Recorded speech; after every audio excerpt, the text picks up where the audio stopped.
Loading அனுப்புவீங்க, stop இருக்கு, stop சொல்லணும். சரிங்களா?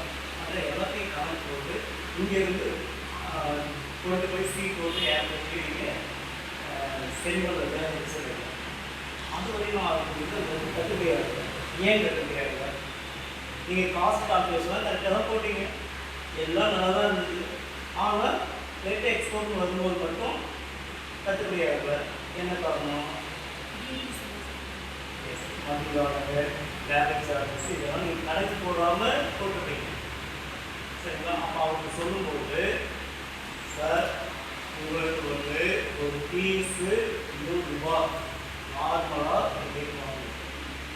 நான் உங்களுக்கு அனுப்புகிறேன் அப்படின்னா உங்களுக்கு எஃப்ஓடி ரேட் வேணுமா, சிஐஎஃப் வேணுமா, சிஎன்எஃப் வேணுமா அப்படின்னு சொல்லி கேட்குறேன்.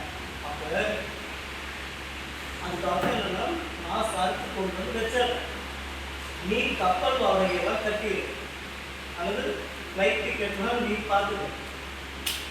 அப்படி சொன்னால் அது பேர் எஃப்ஓடி. எப்போ கொண்டு வந்து வைக்கிறது வந்து என் வேலை. அதுக்கு உண்டான செலவுகளை நீ சிஹெச்எஸ் போனால் நீ பே பண்ணி எடுத்துக்க.